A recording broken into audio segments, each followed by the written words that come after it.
और जब उसकी आंखें खुलती है तो बीच पर पड़ा होता है। वो देखता है कि उसके सामने एक लड़की है। एलन उससे उसका नाम पूछता है पर वो कुछ नहीं बोलती। वो एलन की तरफ आती है, उसे किस करती है और इसके बाद वो वापस समंदर में चली जाती है। एलन उसे बहुत आवाज लगाता है। एलन कहता है कि मुझे तैरना नहीं आता, मुझे अपना टेलीफोन नंबर दे दो। पर वो बिना कुछ बोले पानी में चली जाती है और हमें दिखाया जाता है कि ये लड़की जो भी पानी से बाहर थी, दरअसल ये एक मर्मेड यानी कि एक जल परी है जो अब उस जगह पर जाती है जहाँ पर उसे एलन मिला था। वहाँ पर एलन का वॉलेट होता है और जब वो उसका वॉलेट निकालती है तो उसमें उसके कार्ड्स होते हैं जिसमें उसका एड्रेस भी होता है। जल परी एक शिप के अंदर जाती है जो पानी के अंदर डूबा हुआ है। वहाँ पर नक्शा भी होता है और वो नक्शे से समझ जाती है कि एलन कहाँ पर रहता है।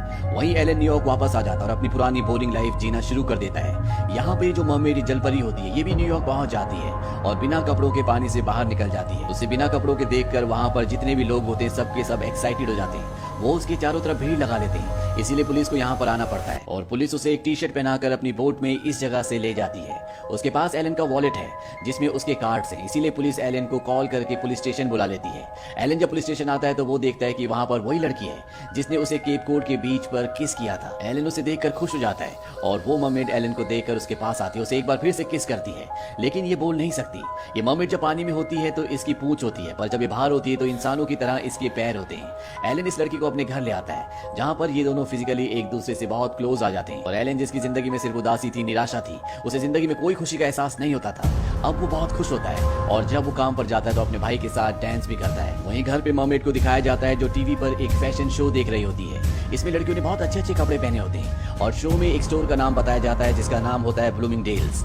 मर्मेड घर से बाहर निकल जाती है। बाहर जो सिक्योरिटी होती है वो उससे पूछता है कि आपको कहाँ जाना है। मर्मेड सिर्फ इतना ही बोलती है कि ब्लूमिंगडेल्स। वो गार्ड उसे ब्लूमिंगडेल्स की टैक्सी में बिठा देता है और जब वो टैक्सी से उतरती तो बिना पैसे दी जा रही होती क्योंकि उसे पैसों के बारे में कुछ भी नहीं पता। अभी भी उसके पास एलन का वॉलेट है, इसीलिए जब टैक्सी वाला उससे पैसे मांगता है तो वो उसे एलन का वॉलेट पकड़ा देती है। इसके बाद वो अंदर आ जाती है जहाँ पर वो अपने लिए अच्छे अच्छे कपड़े खरीदती है। यहीं पर एक इलेक्ट्रॉनिक्स का शोरूम होता है। वो उसके अंदर जाती है तो देखती है वहाँ पर टीवी पर कुछ लोग एक्सरसाइज कर रहे हैं और वो भी उनके साथ एक्सरसाइज करना शुरू कर देती है। वहीं दूसरी तरफ घर पर जब एलन पहुंचता है तो वो देखता है कि वहाँ पर वो लड़की नहीं है। वो भागता हुआ नीचे सिक्योरिटी वाले के पास जाता है, उससे पता चलता है कि वो ब्लूमिंगडेल्स गई है। एलन भागता हुआ इस जगह पर आता है और वो देखता है कि वो टीवी के सामने खड़ी है। स्टोर वाला एलन को बताता है कि ये यहाँ पर पिछले 6 घंटों से एक्सरसाइज कर रही है, कब से हम इन्हें समझाने की कोशिश कर रहे हैं लेकिन इन्हें समझ नहीं आता, हमें अपना स्टोर बंद करना है। एलन कहता है इन्हें इंग्लिश बोलनी नहीं आती और तभी मर्मेड एलन से इंग्लिश में बात करना शुरू कर देती है। स्टोर वाला एलन को कहता है कि माना कि मैं कॉलेज नहीं गया पर क्या ये इंग्लिश नहीं थी, और ये कहकर वो वहाँ से चला जाता है। एलन अब मर्मेड से उसका नाम पूछता है। मर्मेड कहती है कि तुम्हारी भाषा में मैं अपना नाम नहीं बता सकती। एलन कहता है तो अपनी भाषा में बता दो और वो अपनी जलपरी यानी कि मर्मेड की भाषा में एक अजीब सी आवाज निकालती है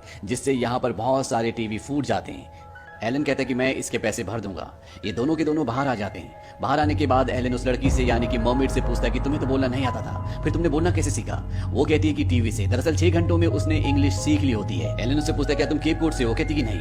वो पूछता है क्या तुम अमेरिका से हो, वो कहती है कि नहीं मैं किसी और जगह से हूँ। एलन को दरअसल कुछ भी समझ में नहीं आता और यहाँ इस मर्मेड के लिए पूरा शहर, पूरी दुनिया बिल्कुल अलग और नई है। जब ये गाड़ी देखती है तो बहुत एक्साइटेड हो जाती है और उसके सामने खड़ी हो जाती है। इस वजह से गाड़ियों का एक्सीडेंट भी हो जाता है। एलन उससे पूछता है कि तुम यहाँ पर कब तक रहने वाली हो।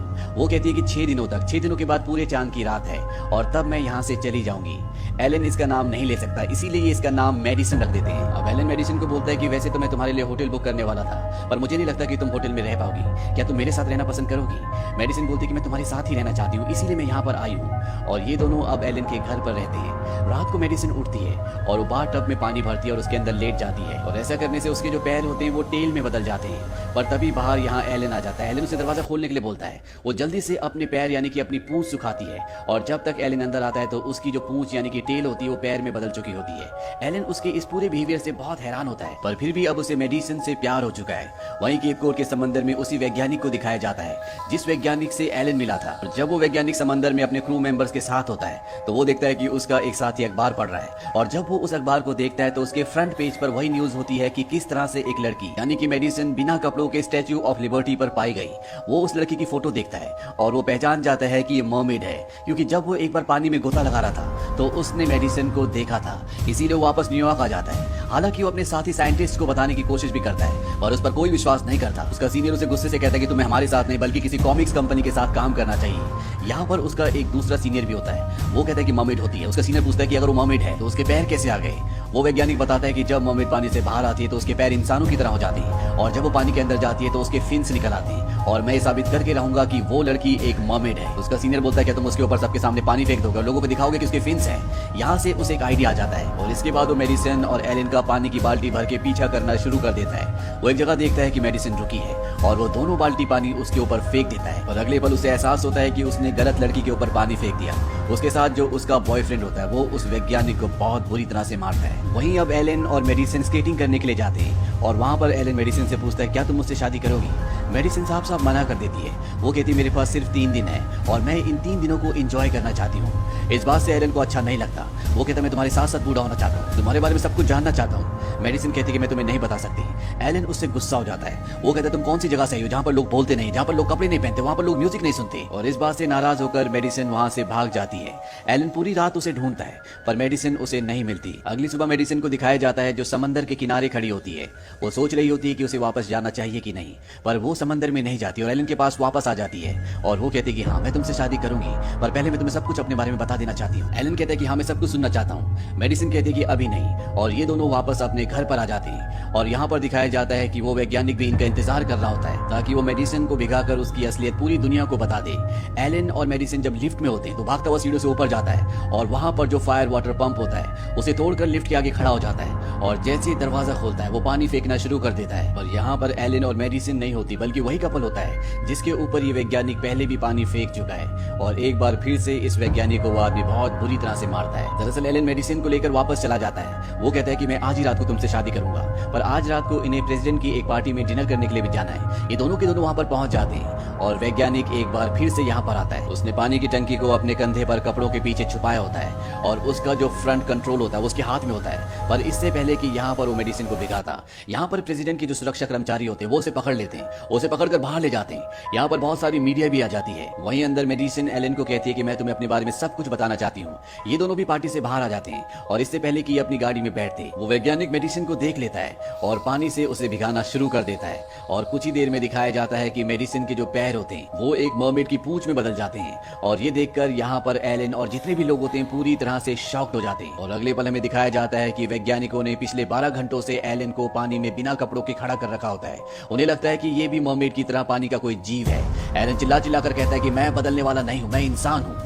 इसके बाद मर्मेड को उसी पानी में छोड़ दिया जाता है। वो एलन से कहती है कि मैंने कहा था कि तुम मेरी सच्चाई को नहीं एक्सेप्ट करोगी। वो उसके पास जाना चाहती है और एलन पीछे हट जाता है जिससे मर्मेड को यानी कि मेडिसिन को बहुत दुख होता है। वैज्ञानिक भी अब समझ जाते हैं कि एलन एक इंसान है, वो बदलने वाला नहीं है, इसीलिए उसे छोड़ दिया जाता है। पर जब वो घर आता है तो पूरी मीडिया उसे घेर लेती है और यहाँ पर एलन का भाई आ जाता है और वो उसे अपने साथ ले जाता है। वो उसे समझाने की कोशिश करता है कि तुम्हारा प्यार सच्चा है। हालांकि एलन अभी भी उससे बहुत प्यार करता है लेकिन कहीं ना कहीं वो उसकी सच्चाई जानकर शॉक्ड हो गया है और बहुत जल्दी उसे एहसास हो जाता है कि वो मेडिसिन से यानी कि जल परी से बहुत प्यार करता है। वहीं दूसरी तरफ दिखाया जाता है कि मेडिसिन के ऊपर अलग अलग तरह के टेस्ट हो रहे होते हैं। इस वजह से वो पूरी तरह से पीली पड़ जाती है। जो वैज्ञानिक उसे यहाँ पर लाया है वो अपने सीनियर वैज्ञानिक को बताता है कि मुझे मेडिसिन यानी कि जल परी ठीक नहीं लग रही, पर उसका जो सीनियर वैज्ञानिक होता है वो उसकी बातों पर ध्यान नहीं देता। वो कहता है कि हम तुम्हें कभी वैज्ञानिक समझते नहीं थे, तुम मेरी टीम का कभी भी हिस्सा नहीं थे और कल हम इस जल परी यानी कि मर्मेड का इंटरनल एग्जामिन करेंगे।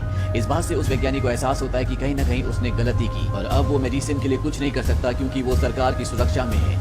लेकिन एलन किसी तरह से उस वैज्ञानिक तक पहुंच जाता है और अब एलन, वैज्ञानिक और एलन का भाई ये तीनों की तीनों उस रिसर्च सेंटर में आ जाते हैं जहां पर मेडिसिन है और वहां के गार्ड्स को बेवकूफ बनाकर एलन और जो वैज्ञानिक होते हैं वो किसी तरह से मेडिसिन को यहाँ से निकाल लेते हैं। और जब यहाँ पर दूसरे डॉक्टर साइंटिस्ट आते हैं और वो उस जगह जाते हैं जहाँ पर मेडिसिन को होना चाहिए था, तो वो देखते हैं कि वहां पर एलन का भाई होता है, यानी कि उन्हें पता चल चुका है कि मेडिसिन यहाँ से जा चुकी है। इसीलिए न्यूयॉर्क का पूरा सिक्योरिटी सिस्टम उनका पीछा करना शुरू कर देता है पर किसी तरह से उन सबको चकमा देकर समंदर के किनारे पहुंच जाते हैं। मेडिसिन एलन को कहती है कि मैं हमेशा तुम्हारे साथ रह सकती हूँ। एलन कहता है कि पॉसिबल नहीं हो, तुम्हारी सच्चाई जानते हो, कभी भी तुम्हें नहीं छोड़ेंगे, काश कि मैं तुम्हारे साथ जा सकता। मेडिसिन कहती है कि तुम मेरे साथ आ सकते हो। तुम्हें याद है जब तुम 8 साल के थे और पानी में कूद गए थे, तुम पानी के अंदर सांस ले पा रहे थे। एलन ये सुनकर हैरान हो जाता है क्योंकि अभी तक उसे यही लगता था कि वो उसका भ्रम था। उसे याद आ जाता है कि जब वो 8 साल का था और उसके सामने पानी में जो छोटी सी लड़की आई थी वो और कोई नहीं बल्कि मेडिसिन थी। एलन कहता है कि मैं तुम्हारे साथ चलूंगा और जब मेरा मन करेगा मैं वापस अपने भाई से मिलने के लिए आ जाऊंगा। मेडिसिन कहती है कि अगर तुम मेरे साथ गए तो कभी भी वापस नहीं आ पाओगे। इसीलिए एलन तय करता है कि वो उसके साथ नहीं जाएगा। तभी यहाँ पर मिलिट्री के हेलीकॉप्टर्स आ जाते हैं, सिक्योरिटी भी आ जाती है और इस वजह से मेडिसिन को पानी में कूदना पड़ता है। पर कुछ ही देर बाद एलन भी उसके पीछे कूद जाता है। वो किसी तरह से थोड़ा सा आगे पहुंचता है पर वो पानी में डूबना शुरू हो जाता है। मेडिसिन उसके पास आती है और उसे किस करती है और उसके किस करने के बाद वो पानी में सांस ले पा रहा होता है। यहाँ पर आर्मी के बहुत सारे गोताखोर भी इनको पकड़ने के लिए पानी में कूद जाते हैं पर मेडिसिन और एलन सबके मास्क उतार देते हैं जिससे वो पानी में सांस नहीं ले सकते और इस तरह से एलन और मेडिसिन यहाँ से निकल जाते हैं।